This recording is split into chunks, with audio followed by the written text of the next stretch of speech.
Good morning, afternoon, and evening, everyone. Merry Christmas and welcome to the 15th episode of the FPL Wire powered by DreamSetGo. I'm your host Zophar and I'm joined as always by my co host Lateriser. How was the game week, Ella?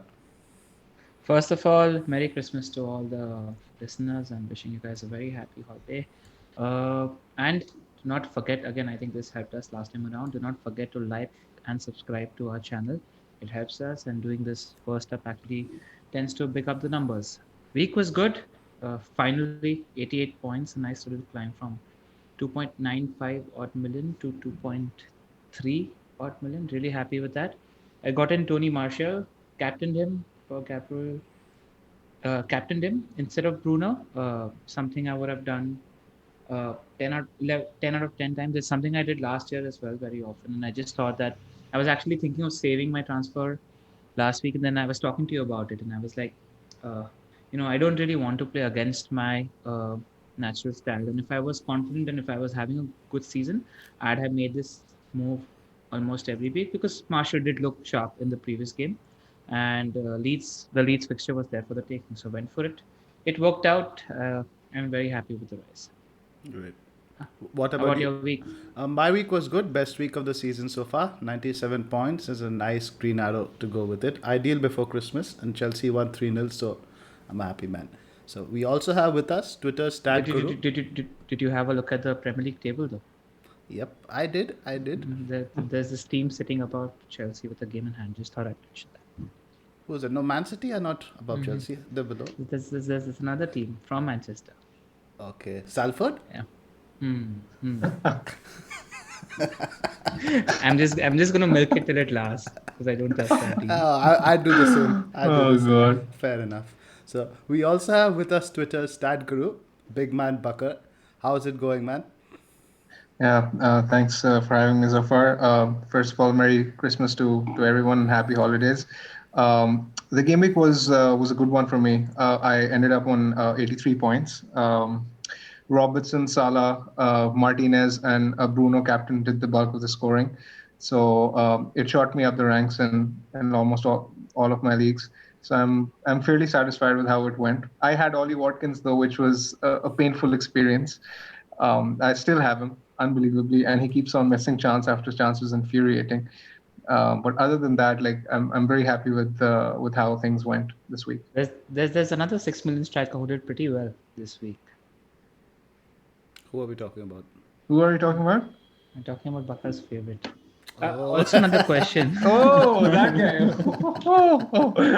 Oh, damn. I missed Yeah, that. Yeah. yeah. Yeah. It was inevitable though. He's my guy, so I mean I'm gonna take the credit for it. What happened to the beard, Bakar? I thought it was pretty good last week. Decided to chop it off. Yeah, I don't really like that look of mine. It's a rough look, and I like going like I like going into that phase of mine when I'm basically living under a rock, studying for my exams. Other than that, I'm fine. And this is like the normal me, the usual me. So I went back to normal basically. Nice, great. nice. So, Looking sharp as ever. Yeah, thanks. so a quick word about our sponsors. DreamSetGo is a global portal for fans to gain access to sporting events around the world, accommodation, flight tickets, hospitality, stadium visits. Everything can be tailored exactly to your requirements. They also do celebrity experiences, which include masterclasses with your favorite sports celebrity or something as simple as birthday shoutouts. You can find links to the products in the description below. The FPL Wire is a part of the Fantasy Scout Network, and all stats used in this podcast are taken from the FFS members area. Please sign up if you haven't already. Also, like I mentioned last week, DreamSet goes in the midst of tying up with a lot of big and important football clubs at the moment. They have some exciting offers lined up. In case you want access to their hospitality and travel packages, trust me, you do. Kindly fill the Google form in the description with your details. There's a lot of celebrity and pitside experiences on offer. Just taking you guys through what we're talking about. The full pod is going to be dedicated to blanks and double game weeks. We're going to be talking about what we're looking at, what our plans are, what the state of play is. We're going to be looking at fixtures before game week 18. We're going to be looking at fixtures after game week 19, just so that you don't have any tunnel vision when looking at those blanks and doubles. We're going to be talking about the pros and cons of using a free hit in game week 18 versus later. What would have we, all three of us already have used our first wildcard, but we're going to be looking at what we are doing with our chip strategy and what we would have done if we had a wildcard in hand. After that, we're going to be looking at hot fixtures and captains for both Game Week 15 and Game Week 16 because of the quick turnaround, followed by Bakar stats, our teams, and the Q&A. So far, let's kick off with just explaining to our listeners what the current state of play is and what is actually happening in Game Week 18, 19, 26, 29, and 33. Sure. So, nobody better to explain this than Ben Krellin. So, just as a quick summary, here's how it's going now. Game week 18 is going to be a blank with only 10 teams featuring and 5 fixtures. Those fixtures are being moved into game week 19. So, 10 teams are going to have a double in game week 19. Now, game week 26 is also going to be a double game week. The FA Cup fixtures from 29 are going to be likely carried forward into it, and maybe some of the fixtures that are pending from game week 1 as well. Game week 29 will also be a blank game week. This is going to be affected by the FA Cup quarterfinals. It might be 5 or 6 blank fixtures, might be fewer. It depends on which teams make it to the FA Cup fifth round. And the game week 33 is also like to be a smaller blank due to the EFL Cup final. There might be other small double game weeks that are dropped around, but those will likely not feature more than 2 or 4 teams playing twice. And some of our listeners who are playing this game for the first time, just to a little bit of a definition of game week is a game week where a certain number of teams are not playing in that game week, and a double game week is a game week in which few teams are playing twice. That's all I just wanted to Absolutely. add. So, and if you like me, you like to see things in more of a visual way, I'd highly recommend you download this matrix from Lego Mane on Twitter. It shows all the fixtures along with the dates and the various cup competitions in the middle, and it helps you give a better picture. Now, you can see some of the double game week dates are a lot closer than you expect. Some of them are 16th to 20th. You can also see the cup fixtures, who play. So, I do recommend download this and keeping this handy. Now, All right. So let's let's dive dive. right into it straight. Yep. Now, before we get into the actual blanks and the doubles, let's start looking at the fixtures that are leading up to game week 18. Now, the teams that stand out primarily here are Spurs. Their next 3 fixtures are Wolves, Fulham, and Leeds. Now, Wolves, as we saw yesterday, they're a bit all over the shop defensively. Not really the same Wolves team we saw last year. I think they're giving up a lot of chances. Then you have Fulham, and then you have Leeds, who, as we saw the game at Old Trafford, can really, really deliver big hauls for your players. So, it's important not to be focusing solely on double game week players while looking at your transfers. I think that even Liverpool, for that matter, Liverpool have West Brom, Newcastle, and Southampton. Even though they have a double, they're definitely a team you should look at in terms of their players. Burnley have a couple of good fixtures as well. Bakar, I know, is very tempted.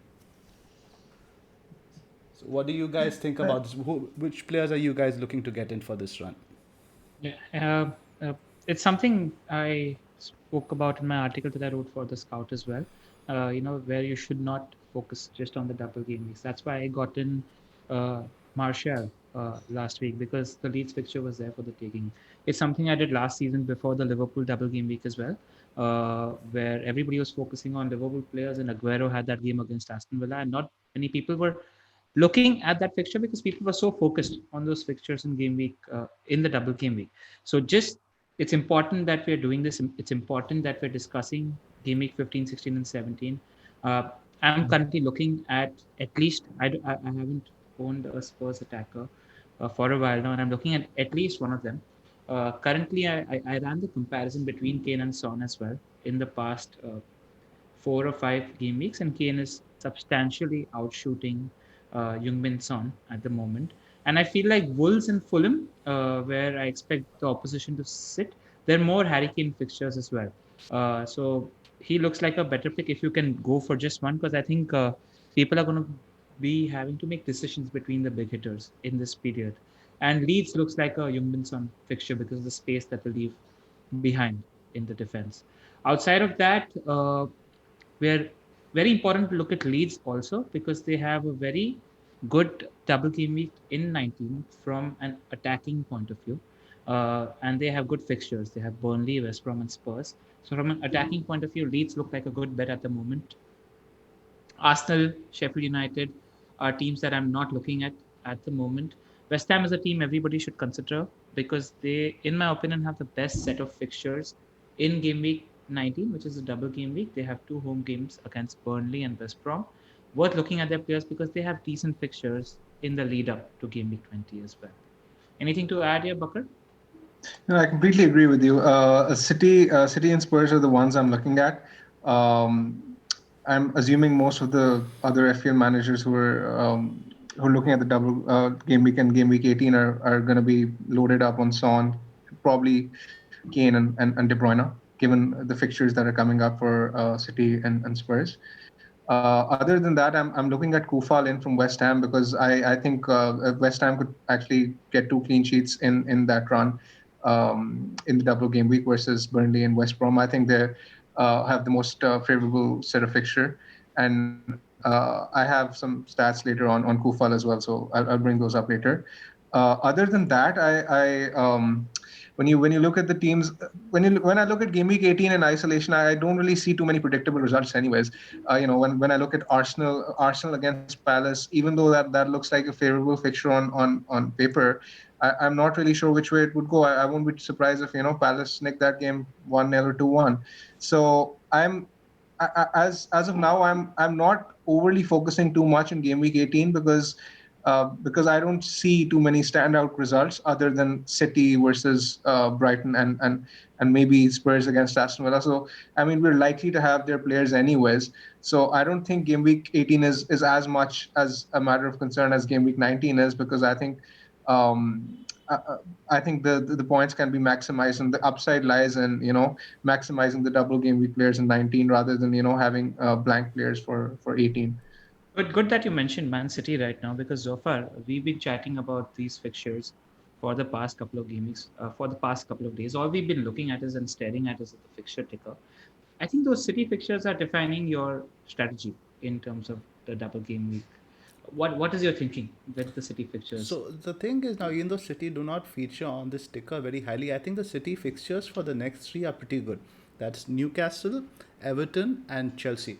So I don't think the fixtures. I think those are all three winnable fixtures for City now. And the key important thing to note is the fixtures either side of the double. Right on 18, I think they play Brighton, and 20, I think they also have a fair. I think they might have West Brom again. I think away in Yeah. game week 20. So they have a good run of fixtures. And the thing is with City, right? They've not clicked yet, but on the day if they click, you can't bet against a City attacker outscoring a double game week player. It's very much possible. This applies this year in defense as well as attack. Now, can you tell me there's a guarantee that somebody like a Dallas is going to outscore a Diaz with those two fixtures? There's not a guarantee of that aspect. So I think City and Spurs should form a key component of this strategy. So I'm personally looking to bring in Dyer this week for Chilwell and then Son in next week for Grealish.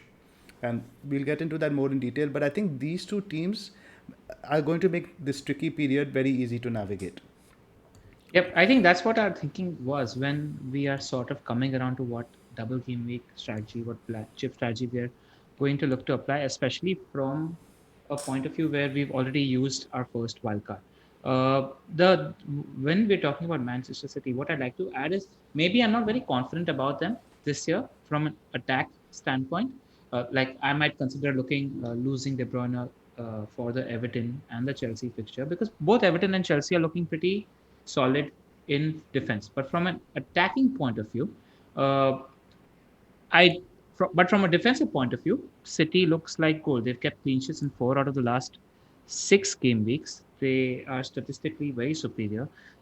Ruben Dias looks like the captain in defense. I was a little worried about his nailed onness maybe 4 or 5 game weeks ago, but that's totally vanished. And even John Stones is proving to be a good option at 4.9 million. The thing with John Stones, we were talking about this, is that it whether you want to get him or not totally depends on what your opinion of John Stones is as a player because he's putting in man of the match performances at the moment. He's beating Ruben Dias for bonus points at the moment because, like we mentioned, he's the passer in that team. His chances of getting rotated at the moment don't look very likely because Diaz plays on the left hand side as a centre back. John Stones plays on the right hand side, and John Stones is the passer in that team. And Pep needs that. Pep likes to play from the back. So as long as John Stones keeps his performances up, I think he's going to stick around in the team. And why we're talking about City defenders is because I think these City defenders are going to define my chip strategy. Uh, because they are the only team who have a decent run of fixtures from now until game week 22. The next three fixtures that they have after game week 20 are also really good. They don't blank in game week 18, and they have a single fixture in game week 19 as well, which looks very good on paper. Crystal Palace at home, you'd expect City to clean there. So if you're having one or two City defenders, I feel like you can get away by playing 18, 19 without actually using your free hit chip and using it for later. Now, there are various permutations, combinations that we'll speak about and we'll address, but just thought we'd get this point out there. So I've got the fixture ticker up now for game week 19 to 24. Now you see I've chosen 24 as 25 is when we can probably look at when we'll use a wild card before 26. So this period is important. Now Palace are on top. Nobody really much to consider there because they don't have the double game week, etc. And they have poor fixtures before. But Man United come in at second. So Man United could be a team that like you can carry even after the double game week. They have very good fixtures. So somebody like Marshall, as you suggest, or even a Maguire, I think could be a decent pick. Everton And Bruno is and Bruno goes without saying, absolutely. Now, see, now here's where it gets tricky. Everton are third. Now, a lot of people will probably end up dropping DCL for that, for that double game week. And I think that is where things get very tricky. As our friend Nick likes to say, you could end up throwing the baby out with the bathwater. So it's very important not to get rid of these players who a lot of us have a lot of value tied up in them. So you'd have to spend 0.4, 0.5 more to buy them back. And then the other option is transfers. Your every transfer is worth, like we like to say, 4 points. So something you have to balance. Like you shouldn't sell players who are really seasoned keepers like DCL. So something, and then again similar for Villa. You have Villa who are coming in fourth. You might be looking to sell the likes of Martinez, who's the highest scoring goalkeeper in the game. So it's a bit tricky, but it does help you identify which players are good. Like Chelsea, for example, have Wolves and Burnley right after. It's a good run. So Chelsea are a good team you can trust in the double. West Ham are also high up there. And again, you see City. City are again right through there. So I think City are really a team we can look to help us get through game week 18, get through game week 19, and the period beyond that. So I think you should keep these in mind. What do you assess looking at these 19 to 24 fixtures, Bakar? What comes to your head? Yeah, firstly, I was going to say that while I usually historically when I play FPL and I look at the blank and double game week fixtures, when there's a situation like there is this time around that there's a double game week right after a blank, I look at teams which are playing in the blank game week and have a double game week for points maximization. Now that isn't the case here because there isn't even a single team which is playing in the blank and has a double. So. But the way I'm looking to play it this year is that I think that if you get Manchester City assets and their defenders, like you guys mentioned, I think they're the best way of tackling this situation because they have a great fixture in game week 19, and like you guys said, there is no guarantee that a double game weeker is going to outscore any one of their players. So I think having someone like a De Bruyne for that game in Crystal Palace shouldn't be too much of a worry. I mean, he can easily outscore a premium asset, or the same goes for a City defender. So, I mean, they can, help us navigate both the blank and the doubles.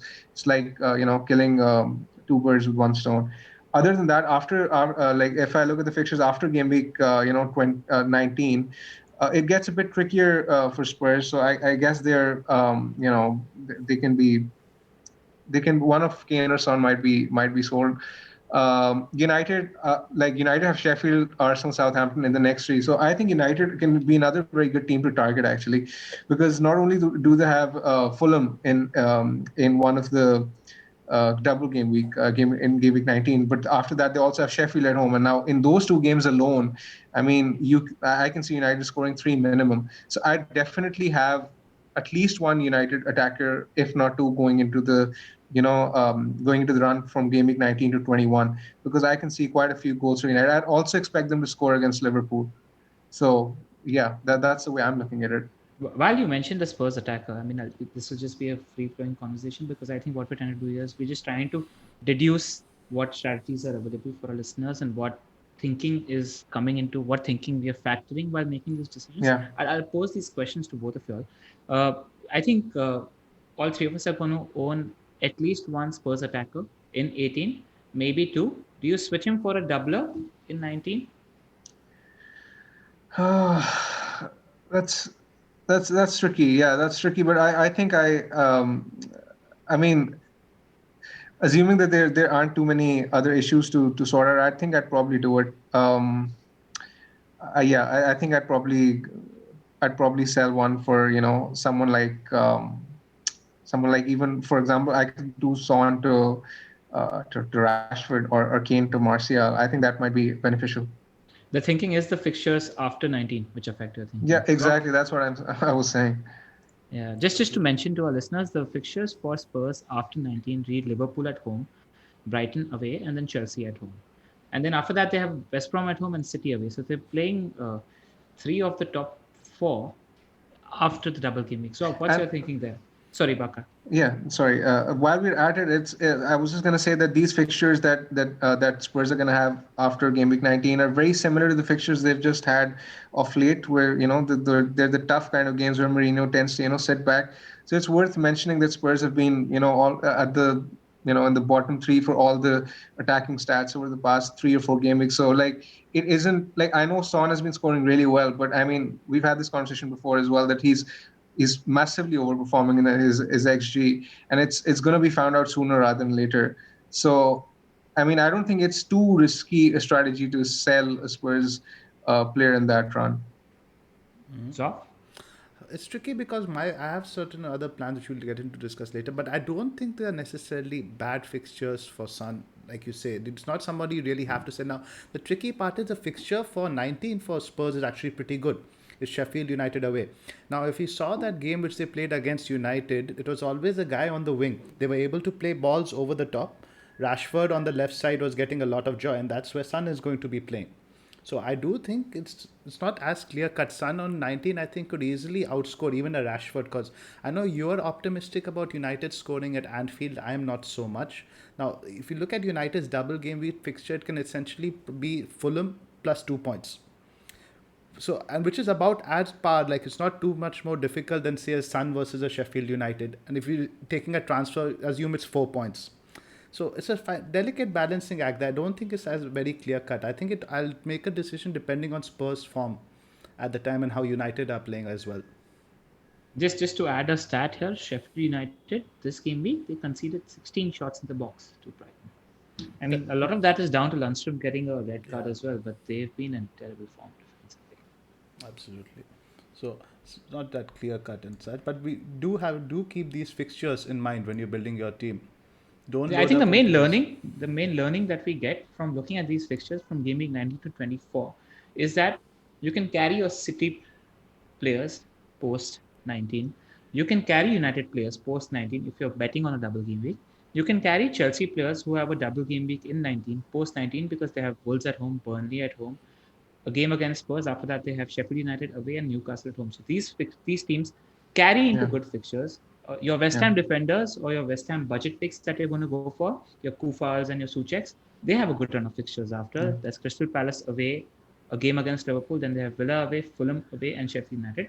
So when you're building on focusing your 19 team, it's important to look at the fixtures after 19. So you're not sort of looking at your team in game week 19 and thinking, bloody hell, my team has like pathetic fixtures. You need to make sure game week 20. Yeah, in game week 20. Yeah, you need to make sure that your team has good fixtures in the game week after. This is one team that doesn't show up on the fixture ticker here that I'd like to mention as well. That's Leicester. Leicester actually have good fixtures preceding the double game week as well. They have Crystal Palace in 16 and they have Newcastle in 17. They're in pretty decent form. They played a really good game against Spurs as well. I thought we always make fun of Rodgers, but I thought he was really good with his management against Spurs. The top class. Like we were discussing about how NDD and who was it? Albrighton doubled up on Kane and Son and gave them no space during the game. They have a pretty decent looking double game week in 19. They have Brighton at home and Southampton at home. And sorry, they have Southampton at home and Chelsea at home. Chelsea at home, yeah. Yeah. And after that, they have Everton away, Leeds at home, Fulham away. So these three fixtures are pretty decent also. So if you have, let's say, a Justin, or if you're punting on a Jamie Vardy, I think it's a decent play because again, you're not following through with a bad run of fixtures. So that's something worth mentioning. Even Leeds United, for that matter, fall into this category because they have good fixtures before and after. I think from attacking point of view, they have a really good double game week. They have Brighton at home and Southampton at home in 19. After that, they play Newcastle away, Leicester away, Everton and Crystal Palace. From an attacking standpoint, that's not too bad. So even a Leeds double up in attack maybe is something worth looking at. And Bamford, we know everybody's going to probably own at that time. Rafinha's shaping up to be a really good budget asset in midfield. So yeah, just few teams and points worth making that I thought we should do. Yeah, it's also worth mentioning that the thing with United and Spurs is that obviously we can plan as much as we want right now, but everything will be form dependent. We're doing it right now, but we're only making presumptions on the basis of the data we have.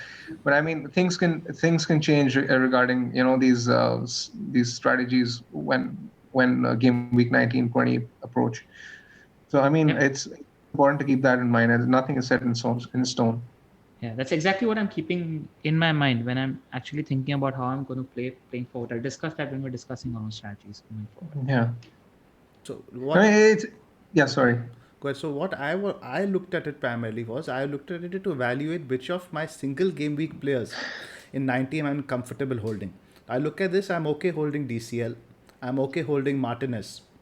This is what I'm okay holding my City players because they have good fixtures coming out on the other side. That's what I looked and read into this as well.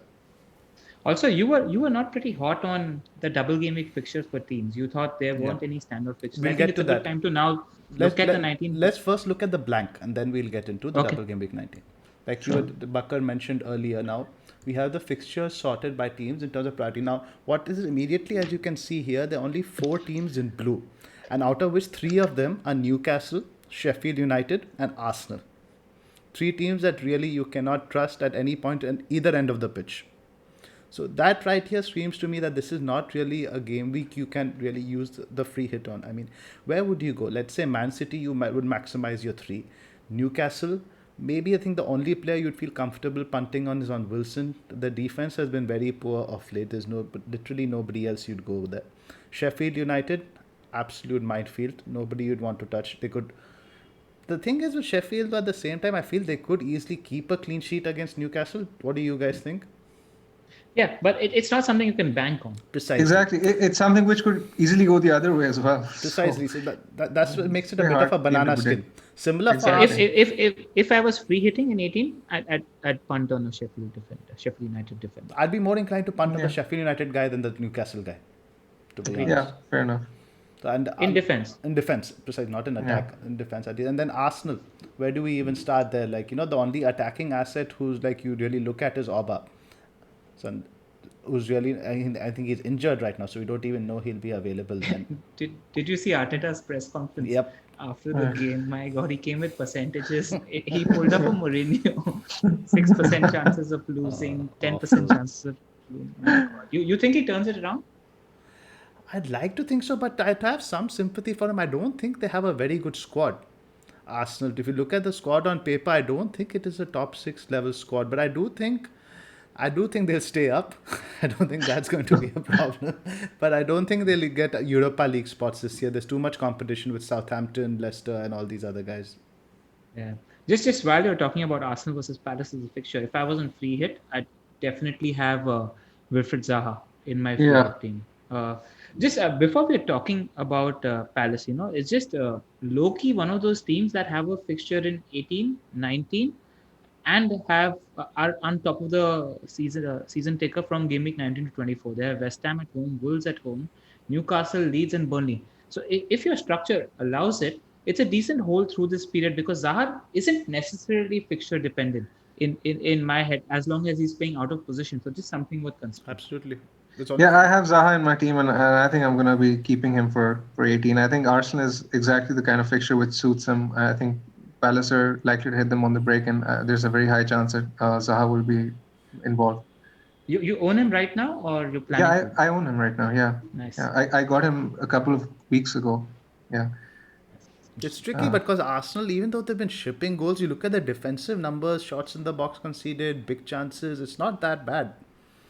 So it's very unpredictable. Like, I mean, if you told me that Arsenal won that 1-0, I wouldn't be surprised either. So Yeah, again, but again with Zaha, we have that goal involvement figure as well, right? Because if absolutely, Palace are if they scoring a score, fixture, he's to be involved. exactly. So it's not a bad hold at that price. 7.2, 7.4 odd is at the Yeah, moment. if I was free hitting, I would probably have a look at Zaha because the options are so limited now. Next, we get to Spurs. Now, Spurs away to Villa. Do you guys see a Spurs clean sheet there? Are comprehensive in Villa have been playing well, especially against the big boys. I think it's going to be a score draw, probably like 2-2 or something. I don't see a clean sheet for either side in this one. This is it. I mean, in game week 18, there's other than City versus Brighton, there isn't even a single bankable fixture where you know which where you can expect returns from certain players. And the thing is, most of us own Martinez. Most of us are going to be owning Son and Kane. Most Yeah, of us are going to be owning a City defender. So what's the upside that you are yeah, yeah, betting on? yeah. Because you're planning these moves around the fixtures preceding game week 19 and looking at fixtures post game week 20 as well. So we're going to be owning a huge chunk of these players that everybody's going to be owning at that time. And there's not anybody I'm really scared of not owning in this game week if I'm not free hitting. It's Yeah, just It sort exactly. of seems like a luxury. Aguero. Aguero, yeah. That's what we spoke about because earlier, I mean, Zoff and me had been talking about this, and earlier I was pretty set on free hitting in 18, and then we were just chatting and looking at the fixtures and chatting, and I told him that the only play that is there for a differential in game week 18 is if somebody's going triple city attack and Brighton open up and let City score 4 or 5 goals. That's when you're making your money in this game week. Outside Yeah, of that, absolutely. it's a little unpredictable. Yeah, I mean, the question which you've got to ask yourself if you're free hitting in Game Week 18 is like, what is the value addition that the free hit is bringing to your team in Game Week 18? Because as you say, Son, Kane, Grealish, Martinez, these are players which most of the FPL managers will own anyway. So, I mean, if you look at value addition, maybe you can punt on someone like Aubameyang, Mahrez, perhaps Sterling.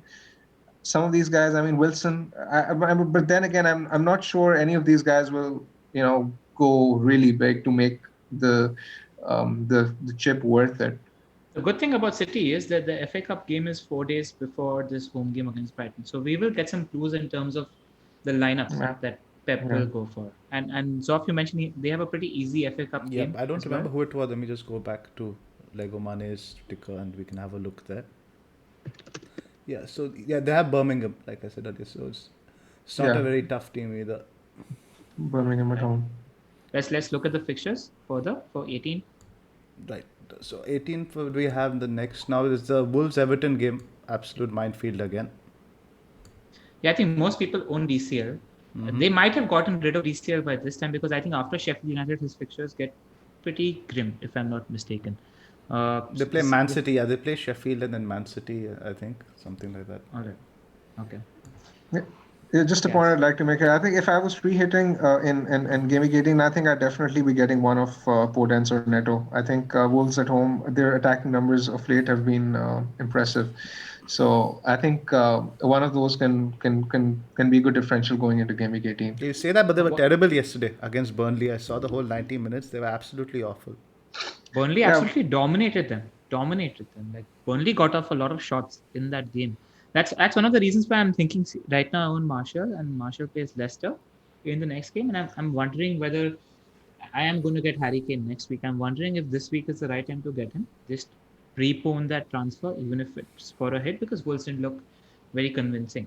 But that said, Spurs haven't looked convincing in attack as well. And Marshall's been posting some excellent numbers in the past couple of weeks. So that's the dilemma going on in my head Yeah, there. yeah. Marshall My could have gone reasoning big. my reasoning for that is because Spurs have, sorry, Wolves have been decent at home. So I mean, I don't really think Everton are going to keep a clean sheet in that one.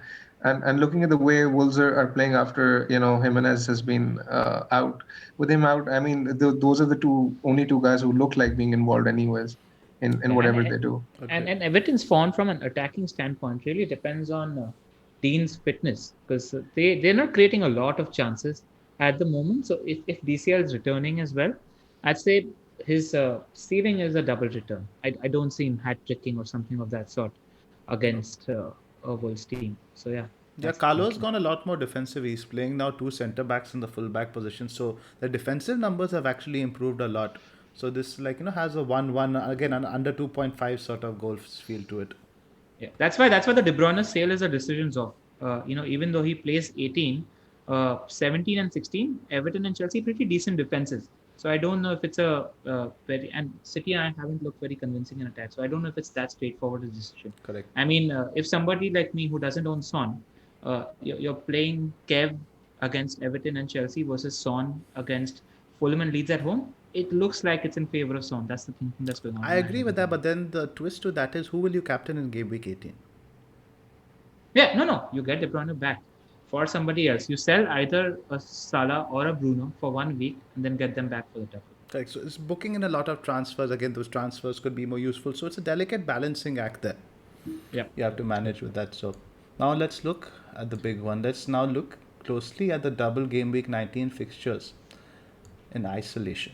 So as we see over here, West Ham are right on top. They have the best double game week with Burnley and West Brom. Leeds in second, Brighton, Southampton. Chelsea. Let's Sure. before we move on, let's talk about potential assets that we like from. Sure. Yeah, we can go by each one and we can touch upon each assets which we like. I think West Ham, I think Kufal is a pretty much standout pick. In attack, we are hoping Antonio is fit, but the problem is with Antonio, these games are again within 3 days. Will he even play both if fit? Doubtful. I like Souček. Yeah, Souček, I think yesterday against Chelsea, what happened was they played Mark Noble in midfield. So Souček was playing almost as a number 10. He was a lot more forward than usual.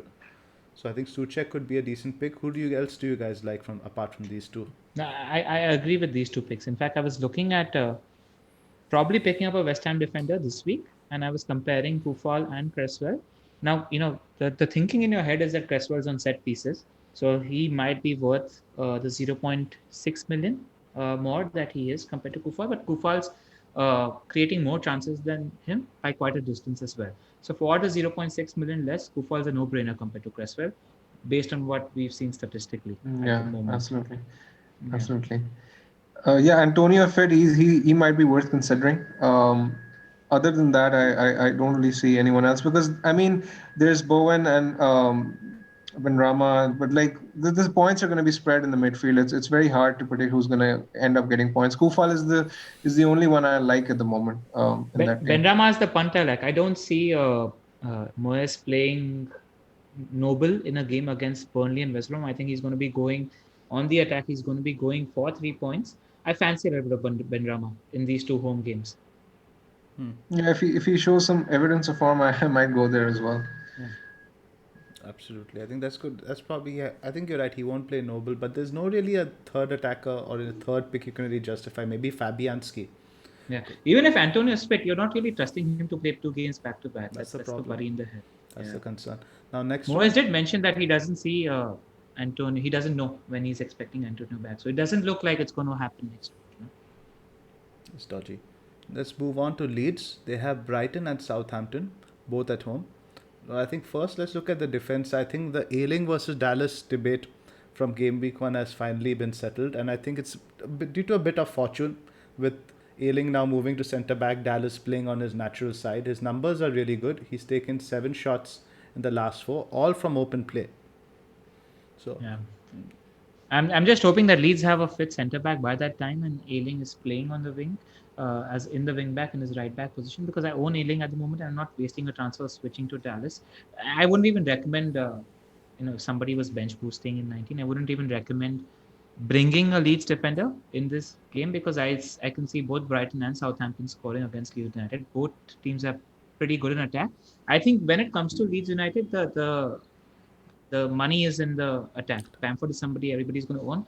Rafinha's stats have been absolutely incredible. I think he has been incredibly unlucky to not get more points than he has in the past 2 or 3 game weeks. I'm very hot on him at 5.54 million. Definitely getting him for the double game week.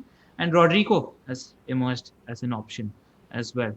He's been playing the last 2 or 3 games and he's done fairly well in attack as well. So I'd be looking at, if I didn't own Leeds players at the moment, Bamford for sure, and one more attacker. And I wouldn't go towards the defense at the moment. You wouldn't buy Dallas?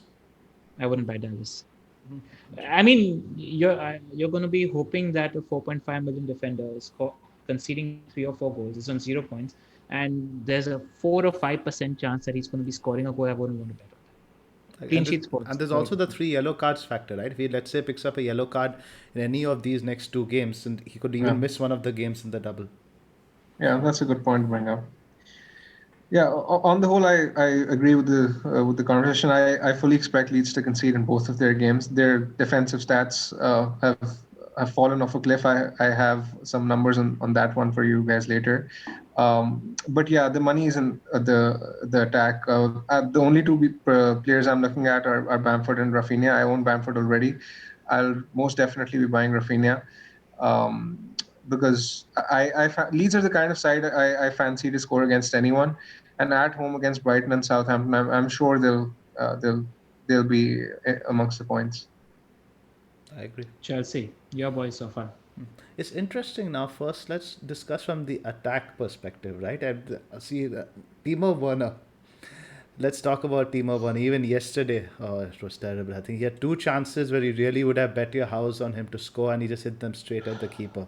At 9.3 million, I don't really feel comfortable in investing in Werner for these fixtures. I wouldn't go near Ziyech either, in terms because he always seems to be assisting the assist. Pulisic might not even play both fixtures. It's a minefield there in terms of attack. Even though the fixtures, I do like them better from an attacking perspective than a defensive perspective. There's really nobody I like in that attack. Mount has been adding up the assists pretty quietly. I think 6.8 million or something he cost. Yeah, Pretty Yep. quietly just going about his business, but nothing yeah, much in open play. yeah. He's actually second for big chances created over the past 4 game weeks.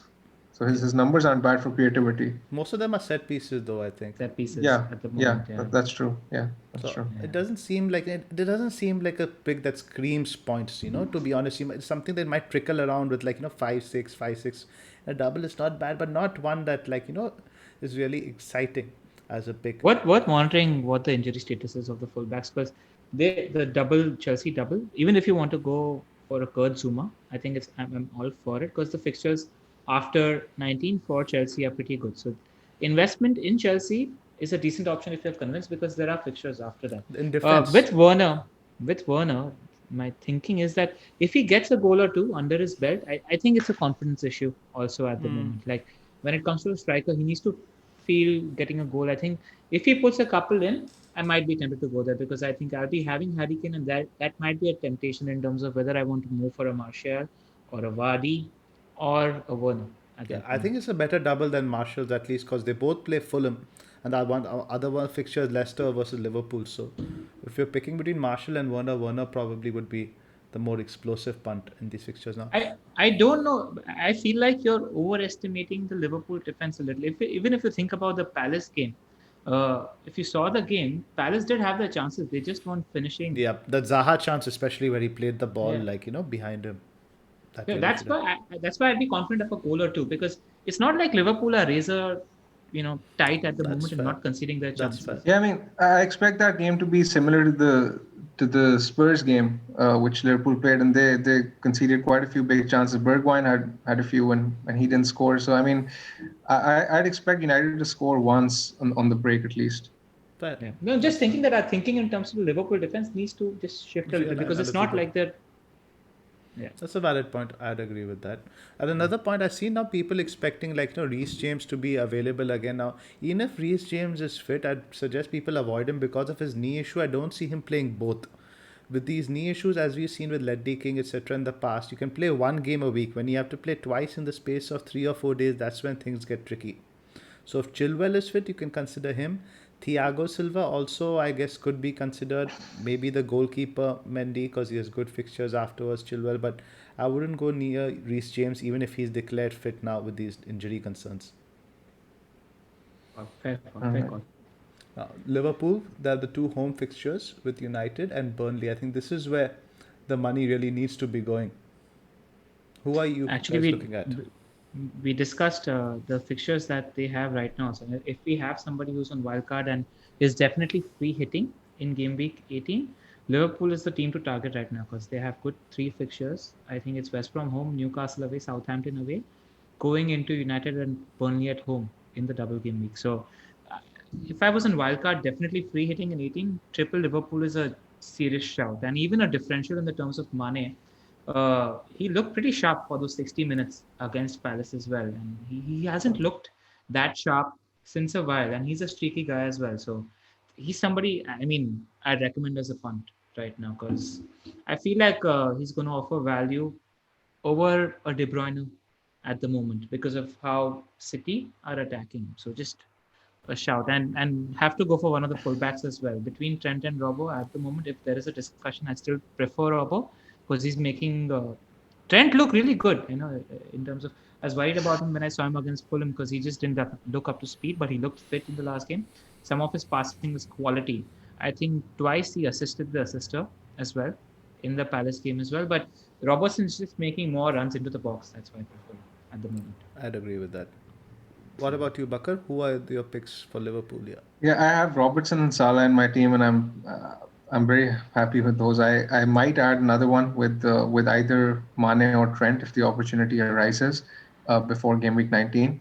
But for now, I'm very happy with the two of them. I mean, another thing when I look at the fixtures for Liverpool, Burnley and United at home, um, they might not be. I mean, I think they're good fixtures for a triple captaincy. Shout and Salah.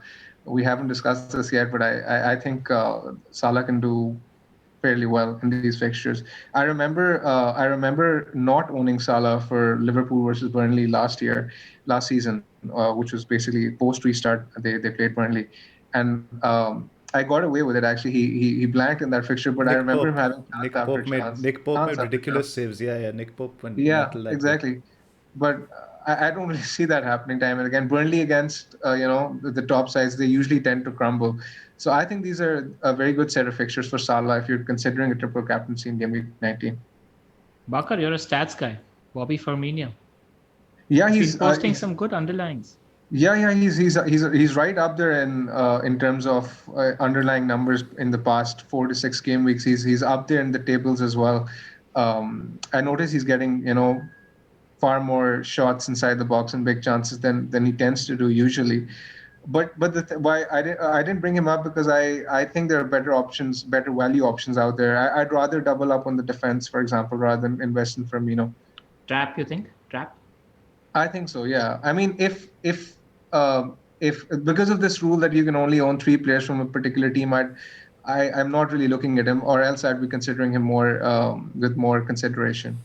Yeah, he's genuinely competing with Vardy for that Yeah, spot in the double if you're going for that spot. So yeah. absolutely. And what do you think about Mane? Nice time to punt. I want to ask both of you how you feel about that punt right now. Bakar? Yeah, I think good numbers. He looks good, but who are you going to get him in for if you are looking to buy him? Are you KDB. getting? That's my planned transfer for that week. KDB to Mane and then reverse the move the week after. Yeah, Fair enough. and don't necessarily Okay. have to reverse the move if the form that City are showing and the form that Liverpool are I mean, showing. it's Spurs away and then De Bruyne has Yeah. West Brom away, so I think I probably will be doing it. All right. 20. Okay. So that's what my plan is. I probably won't be going in anywhere near the defense. I can't really afford it. And the planned defense, what I've got penciled in right now for game week 19 is Diaz, Cancelo, and Kufa, which is a pretty good enough defense. Like, if United score like you guys predict, there could be similar score lines. So De Bruyne to Mane is probably who I'll be going with as my second If Liverpool you were on asset. wildcards off Mane punt, what are your thoughts there? Not necessarily because I would probably look to diversify with I'm a KDB fanboy. I'd still have KDB in there. I'd probably get money in just for the double and not before.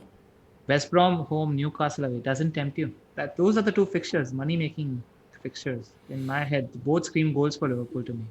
I don't know. I would rather put the money on Kane. All right, fair enough. That's the main thing. Because this year those two fixtures with Kane has your Leeds and Fulham. They're possibly better than Newcastle and Southampton.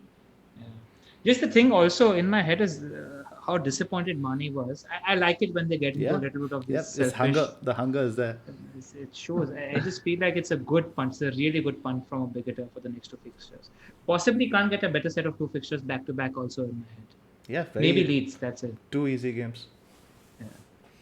All right. Moving on. West Brom. Any interest? I think we can quickly No, skip. let's skip through past West Brom. Let's not waste any time. No. Southampton are an interesting team. Now their two fixtures are Leicester away and Leeds away. What do you think about the defense for these two fixtures? Are interested.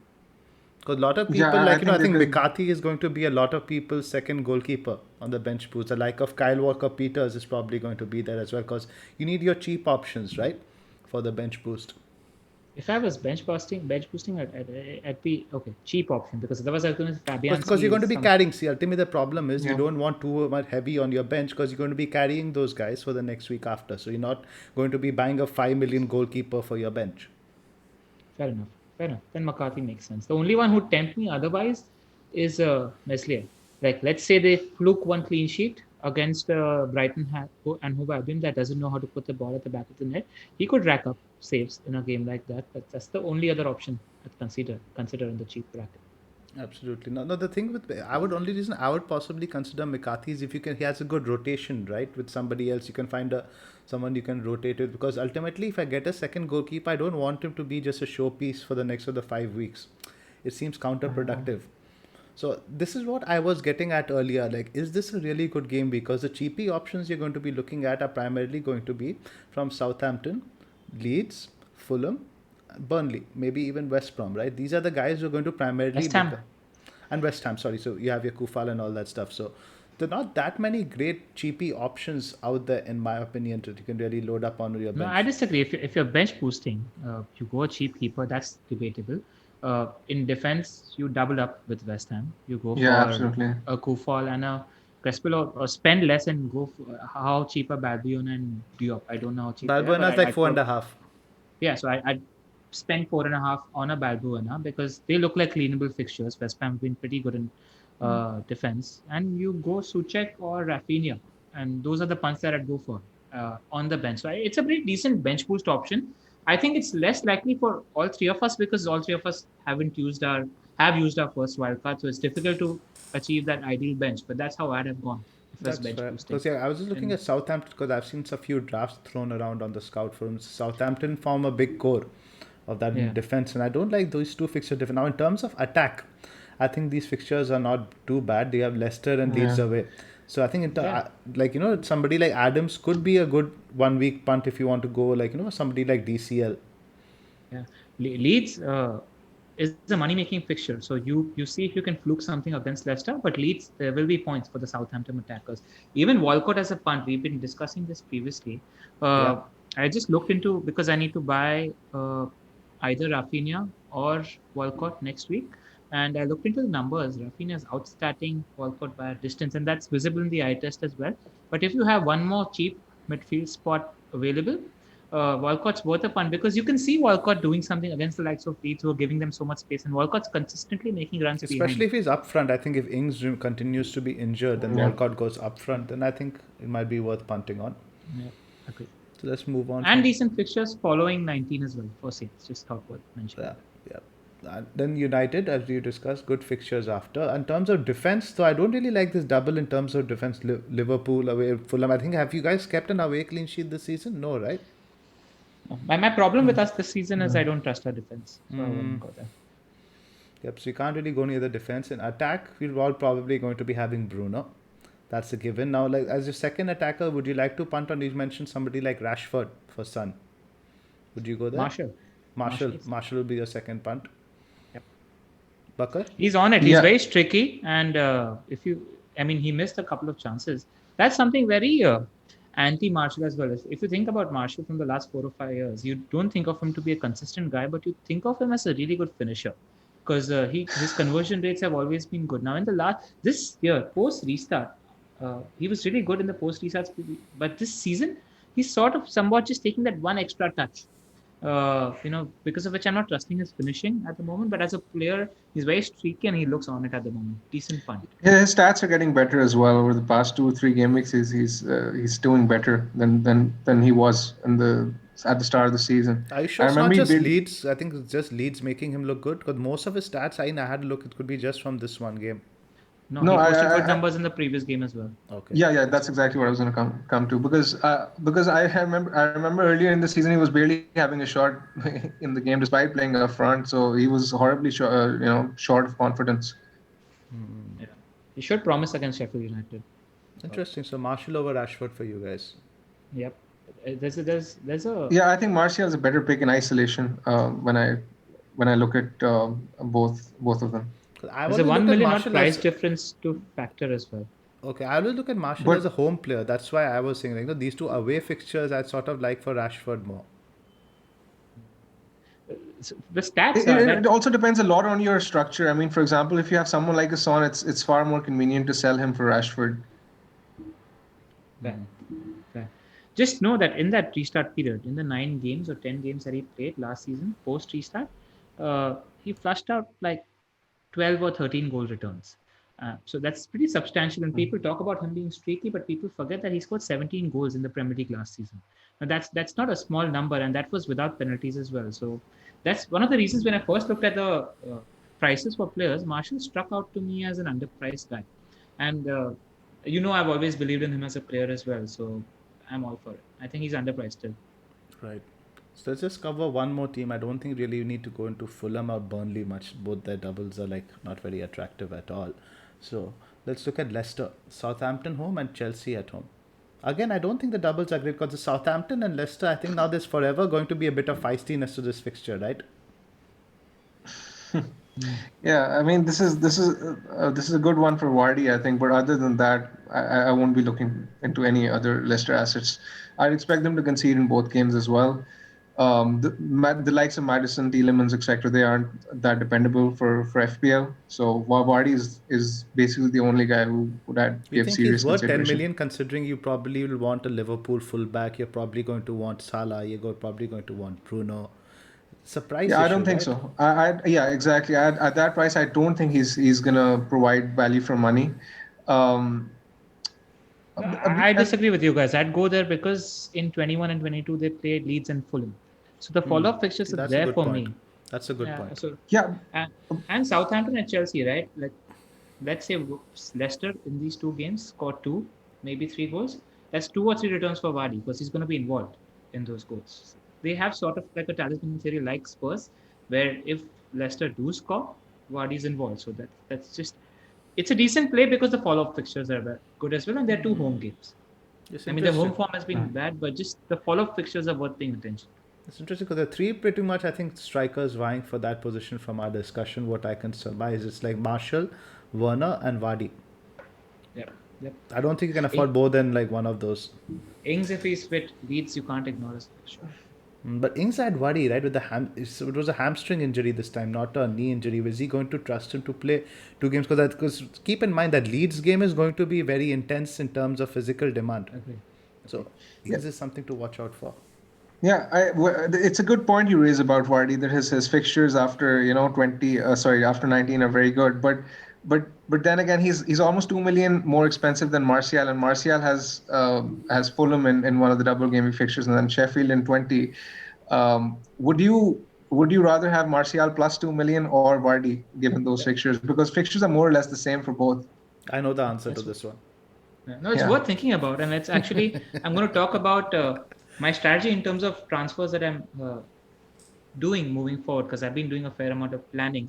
And I think just I thought we haven't mentioned this, but like a lot of people look at this fixture period and get confused. I think uh, any FPL manager sees this fixture run between 15 to 24 as an opportunity. I think because if you plan it right, there's opportunity to make huge gains.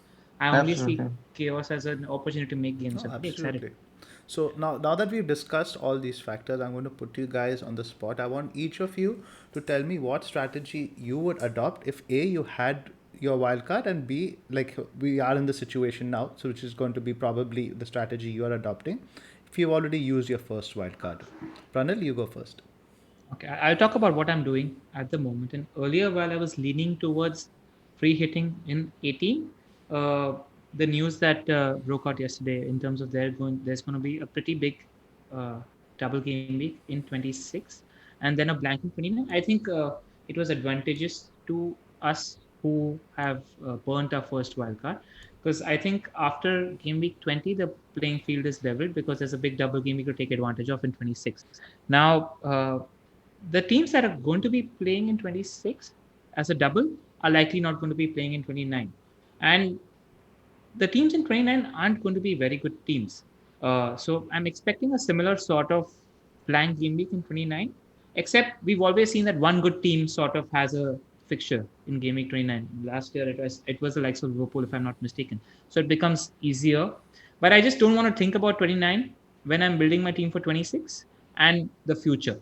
So I'm likely looking at wildcarding in 24 or 25. Uh, then bench boosting in 26, because right now if I was to bench boost in 19, I'd have to spend transfers on Mitchell. I don't have a second playing keeper. Ollie Burke, who's going to score a hat trick against Newcastle in Game Week 18. So I'm not going to spend transfers on these players right now. That's why I'm looking at going through 19. There's a decent triple captain opportunity in terms of 180 minutes of Mo Salah. And the thinking, why my thinking shifted was because of the fixtures that City have post 19. You can carry the players from now until Game Week 22, no problem. It was because of the fact that we are going to be looking to buy Spurs players right now because they have Fulham and Leeds at home in Game Week 16 and 17, and a decent fixture in Game Week 18 as well. And then I thought of the opportunity cost in terms of what gain you're really making if you own, let's say, three or four attackers from City and Spurs. Let's say you own one City defender. If you're owning this core of five players, we're owning Martinez, are those four or five players that I'm gaining really worth it? And that's the thing I'm thinking about, because there's no player that I'm really scared about. This might be the case in 29 as well, which is going to be a blank, but this doesn't convince me considering my team. We always talk about tailor a strategy based on your team, and based on my team, I'm going to be looking through just surviving through Game Week 18, having 11 players in Game Week 19. What I'm doing while planning these moves is I'm not actually planning my big hitter switches. I think that's going to be form dependent for me. So the fringes of my team is something I'm sure about. Che Adams is somebody I own and I'm sure about because he's got that Leeds fixture in the double game week. Bamford is somebody I'm sure about. He's a fringe player. Rafinha is somebody I'm sure about. Ruben Dias is somebody I'm sure about. Kufal is somebody I'm sure about.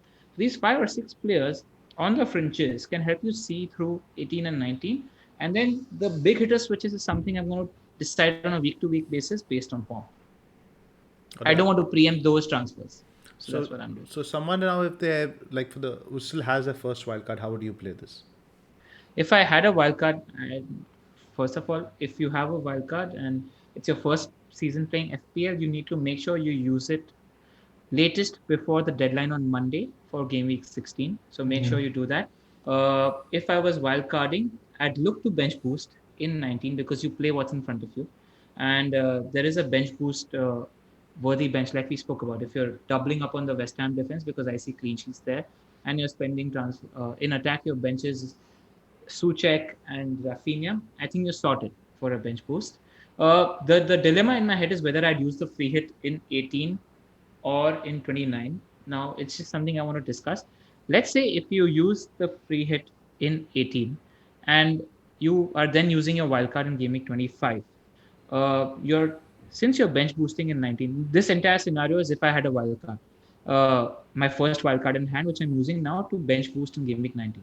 Then you're wildcarding in 24 or 25, building a team for 25, building a team for double game week 26. When you're building a team for double game week 26, don't need to have 15 double game weekers. You can have 11 double game weekers, and the bench of four players that you have in your double game week 2016, they can be focused towards 29.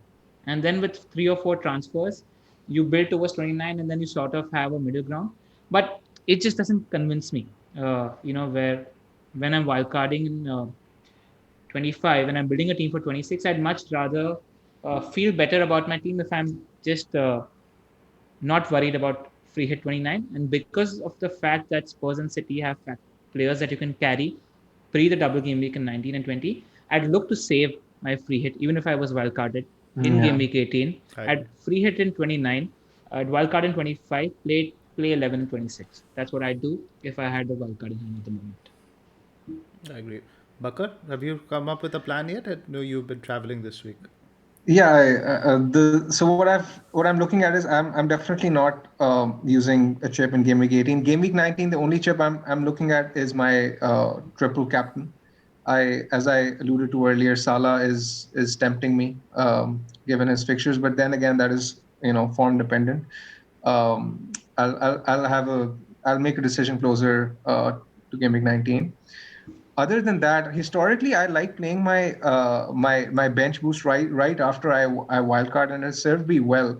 Like going through personal experience, I think that um, bench boost is probably the most underrated chip in FPL because most people tend to give a lot of weightage to triple captaincy. Well, I don't think that comes too close to the bench boost. I think bench boost is the most powerful chip in FPL. Historically, I've accumulated like scores of 140, 150, crazy scores. So, and so my aim is to make sure that I make the best out of my bench boost, even if it comes at compromising the rest of my chips.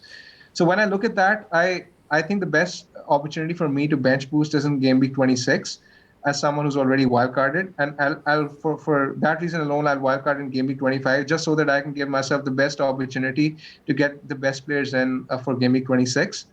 Um, for the free hit, as I mentioned earlier, game week 18 isn't really screaming points to me.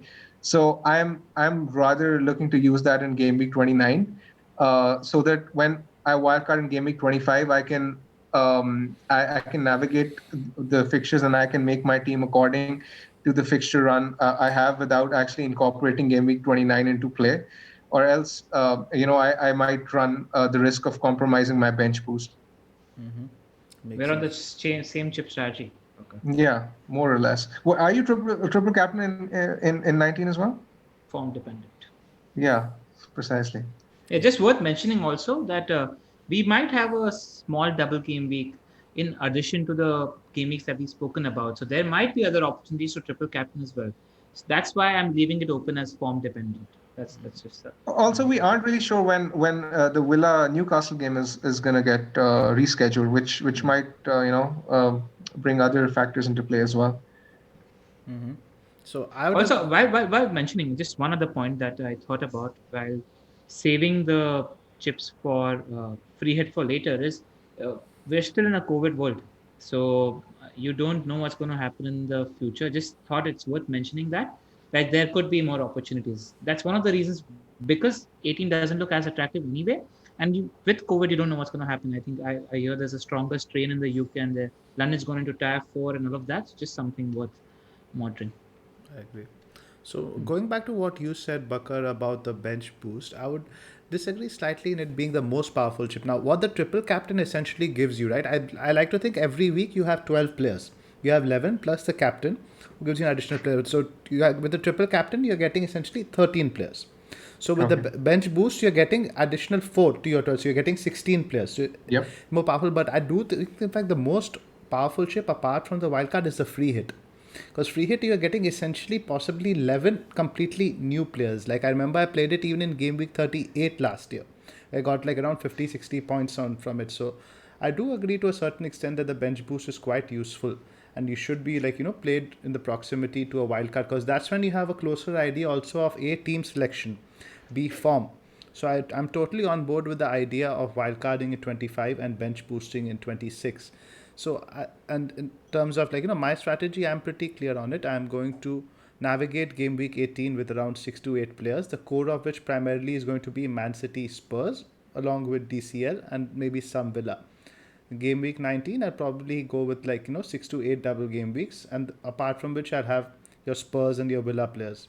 And then 29 free hit because like LR said, the problem with using the free hit earlier in 18 is like from after you get out of 26, every single transfer you make is going to be oriented only towards fielding players in game week 29. And I've been burnt too much in the past with players like, I think Matt Phillips and these guys you end up buying just because they don't have a blank in 29 and they end up either getting injured or out of form. So but one thing I'm pretty clear on is I'm going to triple captain Mo Salah in game week 19 primarily because I don't know if Liverpool will have another double. Now the thing with Klopp is he doesn't give a shit about these cup competitions. He's usually just thrown them away. So the only way Liverpool get another double game week is if they like go have a good run in the FA Cup. I think that's very unlikely given how Klopp plays, and you might have another small double game week, and that small double game week could be with KDB, but it could also be like just with the Villa. Don't want to triple captain Grealish, and the thing about Liverpool, as you see on this sticker over here, is before Man United Burnley, they have a completely free I think almost this is 6 Jan, almost for 7-8 days they don't play. So they're going to be fully rested. Mo's going to be playing almost every minute of those two fixtures. I think the opportunity is too good to pass up. I wanted It's a to percentage play, right? 180 minutes of the best FPL asset in the game. in the game precisely. So I think for me, I'm pretty clear on my chip strategy now. For somebody Yeah. who has the first wildcard to play, I agree with what you said, LR. I would definitely would not free hit in 18. I would build a team with some single game week players which you can get you through game week 18 and then go through game week 19. And it's okay bench boosting single game week players like Sun, KDB, Diaz, and the like. I don't think there's anything wrong with that. So that's where I But you stand. definitely bench boost in 19 if you had a wildcard. See, the thing advantage, right, about bench boosting in 19 is it sort of gets it out of the way. Now, then you can do Correct.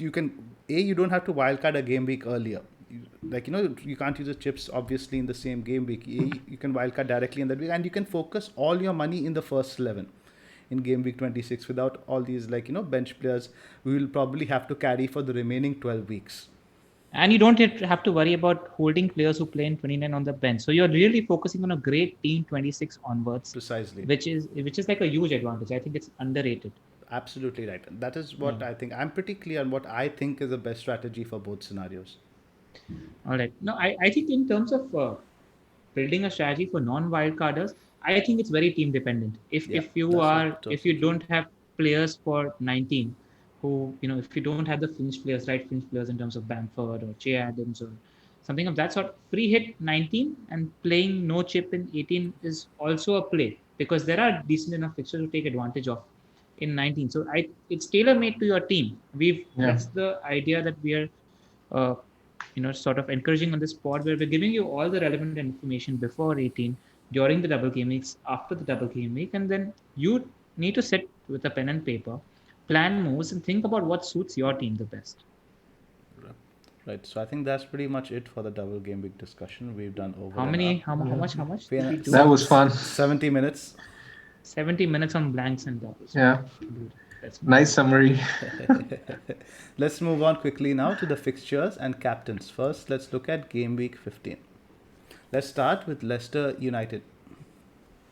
How do you guys see tough this? game, but I'm pretty confident about our goal scoring form at the moment. And I seem to trust and like our chances in big games because that Fred and McTominay double pivot is pretty solid. So I'd say 2-1 to us or 2-0 to us. I'd go with 2-1 myself, but I don't think this is a captainable fixture. Agree. There's only one captaincy option this game. Yeah, I go 3-1 United. I think United will score quite a few. Bruno will most probably be involved again. Same old points for Bruno yet again. Nothing new. Right, this is Arsenal Chelsea. I'm a bit more worried about this one than it should be. This could sort of be the game that Arsenal gear themselves up for. This is one sort of the game. If they win, it could galvanize them, turn them around. And if I was Arteta, that's what I would be telling the players: that forget what's happened. You win this, you get the fans back on side. You can get the season back on side. And despite winning 3-0 against West Ham yesterday, we were not convincing at all. For large spells, West Ham dominated us and we looked very unconvincing until the two Tammy goals right at the end. So I'm not very confident, especially if we are missing both our starting fullbacks. Is Ziyech fit? I think Ziyech was not risked yesterday, but he's expected to be available for this one. So that gives me some semblance of hope at least. My thinking is if Ziyech plays, 2-0 Chelsea. If he doesn't, it could be tricky. As a stats man, I'd like to point out that Chelsea over the past 9 game weeks have conceded just the 3 big chances from open play. So I mean that's absolutely incredible, and for anyone who's watched Arsenal play this season, they aren't creating anything at all. So this fixture screams clean sheet to me. But I mean, you never know in these big kind of derbies. I'd expect a 1-0 or 2-0 Chelsea one. I'd probably go 2-0 to Chelsea. All right. I'm worried about Emerson at left back. I feel sorry for Chilwell and for those owners who owned Chilwell and James, because this fixtures it screens points. Yep. It's An the opportunity to timing buy has been City very defenders. the timing has been very unfortunate. Yep. So as you were mentioning Man City, the next one. This is traditionally one of our favorite fixtures, Man City Newcastle. Do you think Yeah, a certain Argentinian will play this one? I don't know.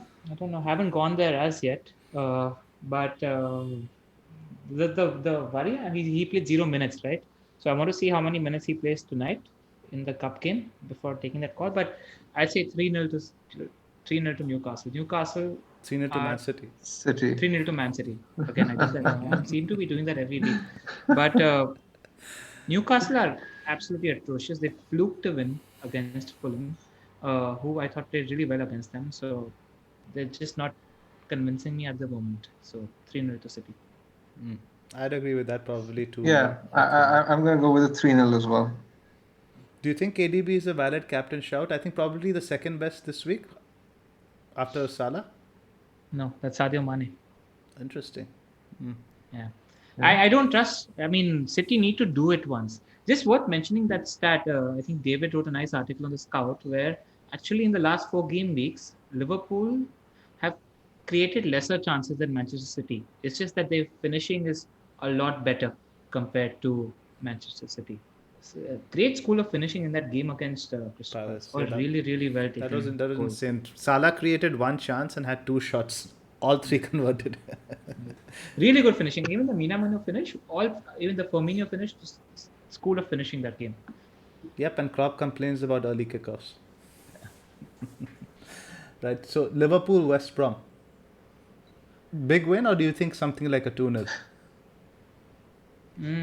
Well rested Liverpool, not playing a game for 7 days. I'd say 3 or 4. In with Big 3-0. Sam, Big Sam in charge. I think so. I don't think Big Sam is going to be able to do much with this squad of players. Agreed.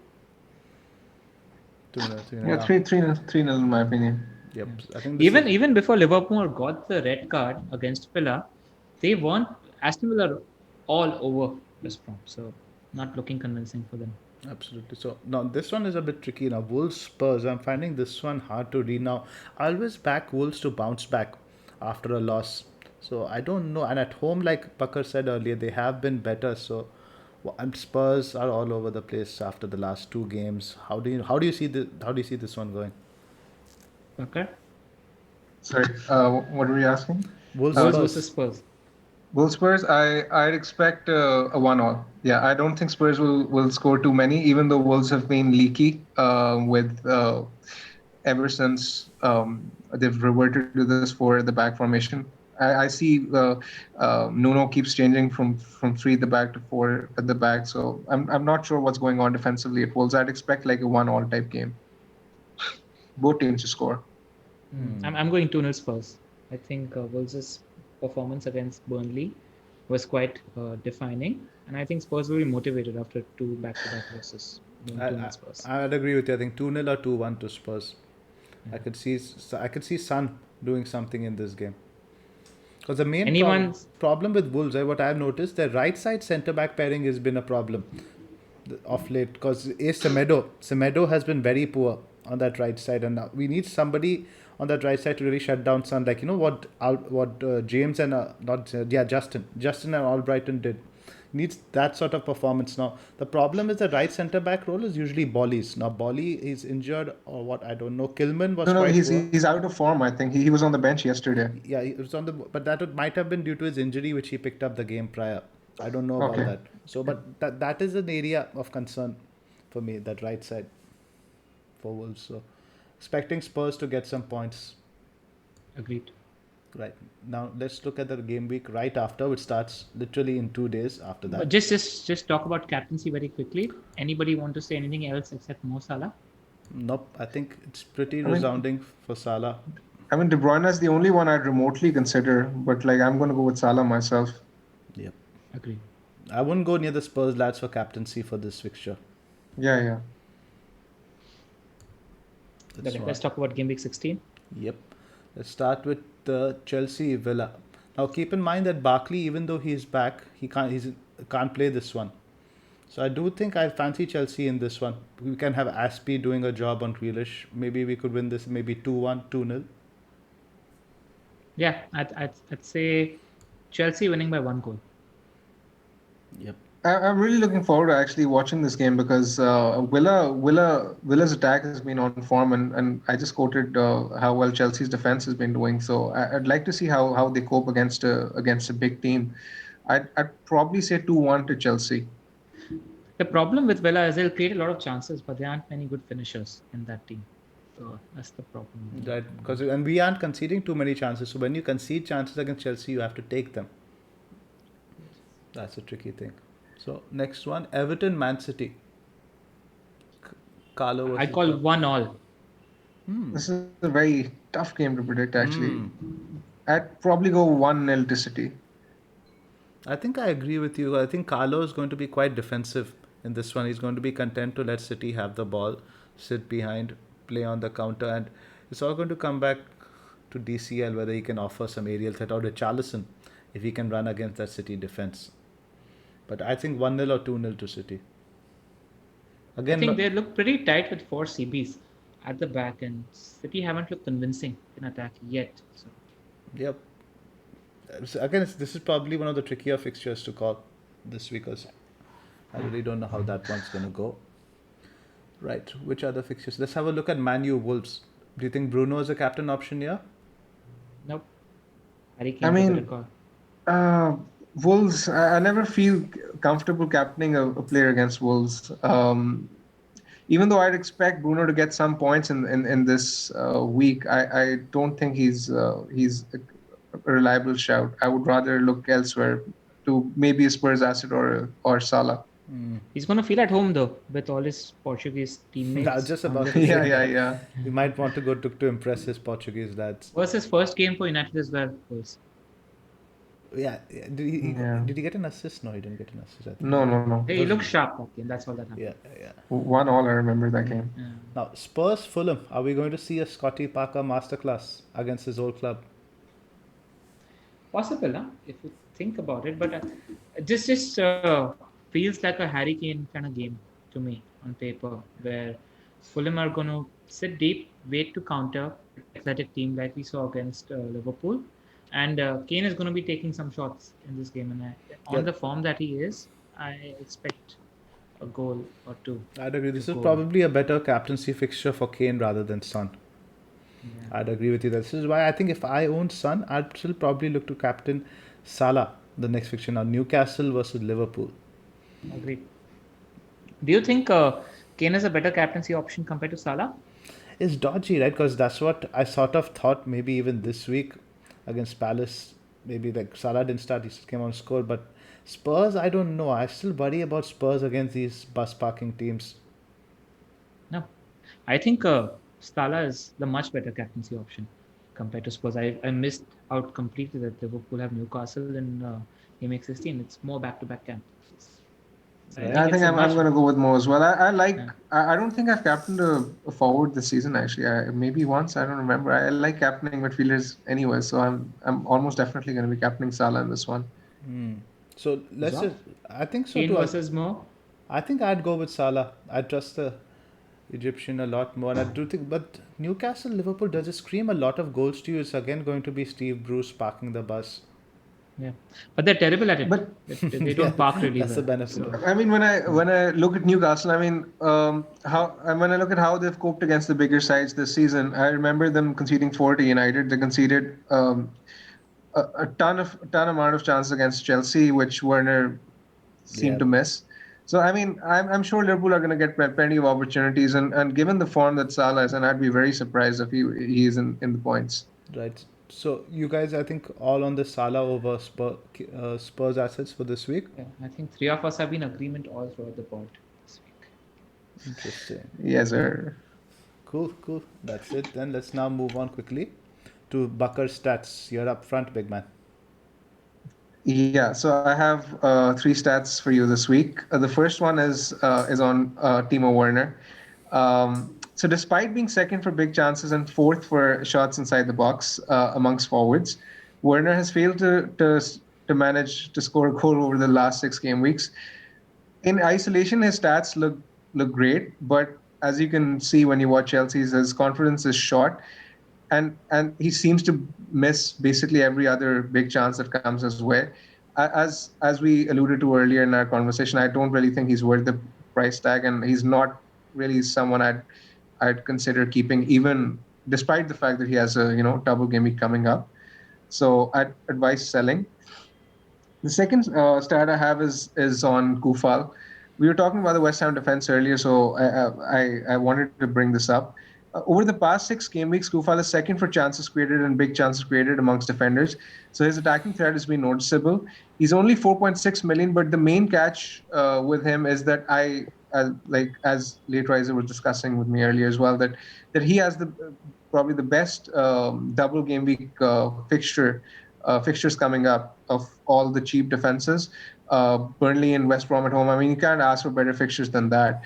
Um, I think he could be a great option to invest in for those managers, for those FPL managers who are eyeing up a defender. Because I noticed quite a few FPL managers are they're resigned to losing either James or Cresswell or sorry Chilwell or even Lamptey this week. So I think he can be a very good option, particularly given that he has a good double coming up, and even Brighton this week at home is a decent fixture. The third stat I have for you is regarding the Leeds defense.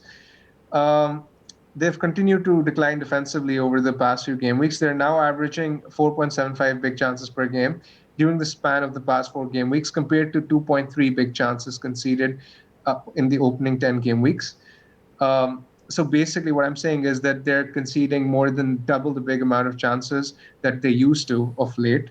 So their numbers, defensive numbers, have totally collapsed and fallen off a cliff. They have a double game week coming up, as we spoke about earlier, Brighton at home and Southampton at home. But I think that FPL managers need to be realistic in their expectations for clean sheets at the moment. And I won't be advising anyone to invest in a Leeds defender. I have Ealing personally, so I'm probably going to hold him, but I don't have my hopes up. All right. Just since you mentioned Werner Zoff, it's the first time I think this week where he's going to have all his four premium attackers fit: Ziyech, Pulisic, Werner, and Kai. How far are we from seeing Timo Werner up front? What do you reckon? I think Kai probably still out of the picture a little bit. I think he's giving Kai some time to bed in. Now the thing is, Abraham scored two last week, so there's no chance I think Abraham gets benched. It'll be interesting now to see what he does. Whether he goes with Pulisic on the left wing, which is actually his more natural role. I think we might see Werner benched against Arsenal. Interesting, because I think that's your best front three: Pulisic left, Werner up front, and Ziyech on the right. If we see signs of that, let's say Chelsea play 1 or 2 games in that formation before the double, I think Werner becomes a completely different asset, and Pulisic becomes a player worth considering as well, I agree. worth monitoring. All right, we move to our teams now, sir. Yes, and you're up first. All right, just for the benefit of our listeners, I'll quickly take you guys through my team. In defense, I have Martinez and Target. They've both been absolute heroes. 3 clean sheets out of 3 in the last 3 game weeks. Really happy with that cheap defense. Ailing, who's a liability. Chilwell, who I might sell if he's deemed not to be fit. I'm looking to pick up 1 or 2 defenders, and one of them is definitely a City defender. I'm going to make a decision between Stones and Diaz. I really want to get Diaz, but I'm planning a few moves and wondering whether I can afford to have him in my team. And I'm looking to get Kufal as well. I'm looking to just as a luxury -4. I'm looking to upgrade Mitchell to Kufal because I need to do it at some point, and I feel like it's worth having cover during this congested Christmas period. In midfield, I have Fernandes, Grealish, De Bruyne, and Salah. Salah's captain, easy call. And in attack, I have Bamford, Che Adams, and Marshall. Solid. Bakar, you're up Huh? next. Yeah. So I have Emi Martinez in goal. My defense reads Robertson, Ailing, unfortunately, and Chilwell at the moment. Chilwell is again, this is news dependent, and I'm waiting for more news on what to do with him. But I might sell him for a City defender this week. In midfield, I have De Bruyne, Salah, who's my captain, Zaha, Bruno Fernandes. Up front, I have Bamford, Calvert Lewin, and Ollie Watkins, and I can't wait for yet another week of seeing Ollie Watkins dodge FPL points this week. So that's my I team. know the feeling. Um, What's your transfer plans? I'm probably gonna sell either Lamptey for Kufal or Chilwell to Diaz. One of the two moves, or maybe even both. I have 2 free transfers, so yeah, Interesting. You might I'm have to very bench worried this Ailing week then. as a that would help me. non-DCL owner. That would help me, help me set up for the double. Yeah, DCL, I don't know, but maybe Sheffield, they're pretty decent against aerial threat. Maybe I just Can't get this Sheffield thing from last year. I need to get it out of my head. Yeah, apparently, they conceded the most number of headed chances this season. Screams like a DCL game. I'm worried. James is still out, right? I don't know what's happening there. I think he's still out. Let's see. Still, even if Farmers is out and Everton aren't playing up to potential, DCL still managed to get 1 or 2 big chances a game. He's still Yep. managing to get there. Yeah. You're absolutely right. So my team now: Martinez in goal, Diaz, Cancelo, and Kufal in defense. Suchek, Fernandez, De Bruyne, Grealish, Salah captain, Bamford, Calvert-Lewin. Now I have 1.8 million in the bank and 2 transfers. So I probably will be shipping Chilwell out. I think most likely he will be making way for Dyer. Dyer will probably remain on the bench this week. I need some backup just in case Cancelo doesn't play. And he's a decent pick, I think, for the next few weeks. Maybe I need him primarily for 16, 17, 18 as bench cover in 19. I can bench him for going forward. Not a very exciting pick, I know, but I can't really see too many other players who I like for game week 18 because the thing is, I'm on game week 19, what I probably will be playing, like, these guys, 3 guys again: Diaz, Cancelo, and Kufal. So game week 19 fixture isn't really that important. And Taylor is somebody I look like, but the lack of a fixture in game week 18 with a very average double in 19 kind of put me off. What's the plan for the Spurs attacker? The reason I'm bound to primarily do that downgrade is so I can do Grealish to Sun next week. All right, yeah. While we've been discussing Calvert-Lewin and how Carlo Ancelotti has kind of reverted to a defensive play style, I thought it'd be worth mentioning that actually Calvert-Lewin has the highest number of big chances in the past 4 game weeks, and this is in an Everton side which isn't exactly looking fluid. So just imagine if they pick up the pace, and then he could be a serious asset for explosive returns. If Dean is fit by the time we hit game week 20, those fixtures between 20 and 24, like Zophar Contra, they're pretty good for Everton. Worth looking Right, at. but I don't think he's back for that. I think he'll be back only sometime in like maybe Feb, March. Let's see. All right, let's move on to the Q&A. All right, we'll quickly move to the Q&A. We'll keep it brief, I think, because we've spoken a lot. How many minutes have we clocked so far, Zoff? 90. Okay. We'll try to wrap this up in 5. Next, first questions from Daniel's Farmer. It's for you, Zoff. If you plan to bench boost in game week 19, how many would you keep that only have 1 match, and how many hits would it take to get as many doublers as possible? So I don't think the question should be how many. It should be which players, right? It's all about quality over quantity. If you have the right single game week players, the likes of your City assets, the likes of your Spurs assets, I think you can hold on to them. So there isn't really a quantity per se that you have to get as many doublers. Somebody like a Dallas, like you guys have mentioned, a Walker Peters in that fixture is not necessarily a great pick. All right. Question for you, Bakar. It's from Dilip. Robbo or Trent? Who do you bring in for game week 19?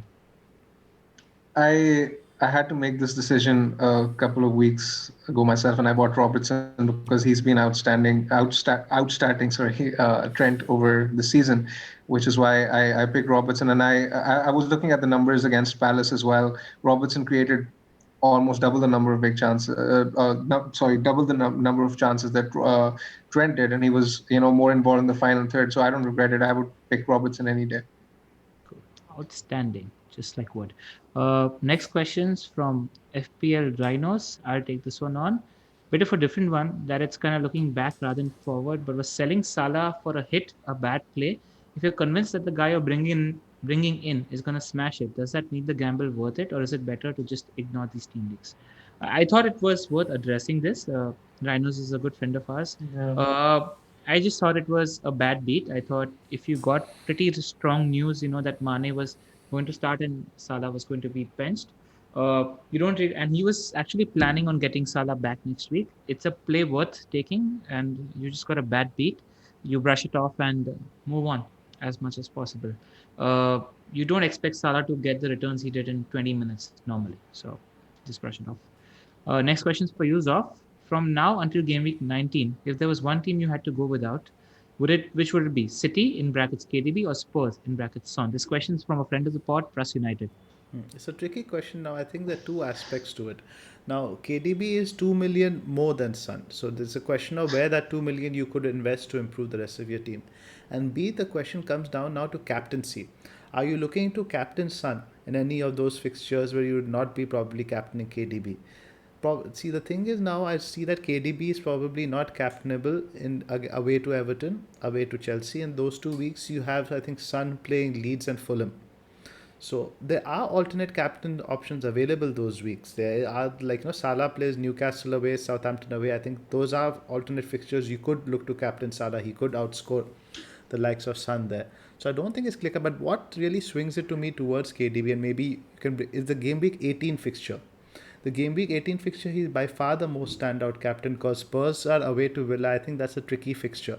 So if you don't have KDB that week, you're probably going to be looking to get him in unless you're free hitting. So if you're going to free hit in 18, I think you could get away by selling KDB. All right. Next question is from Pierre. Is from Peter. For those free hitting in blank game week 18, is now a good time to buy Ruben Diaz or another City defender? City have great fixtures from 20 to 22. Wait until then or buy Diaz now before he's 6 million and have him for those great fixtures. Okay. I think I would probably buy him. Yeah, I think so. Agree. Next question I'll take on is from FPL United. Looking forward to this. One question for me. Sell Grealish to afford Son or DCL to afford Kane before game week 16?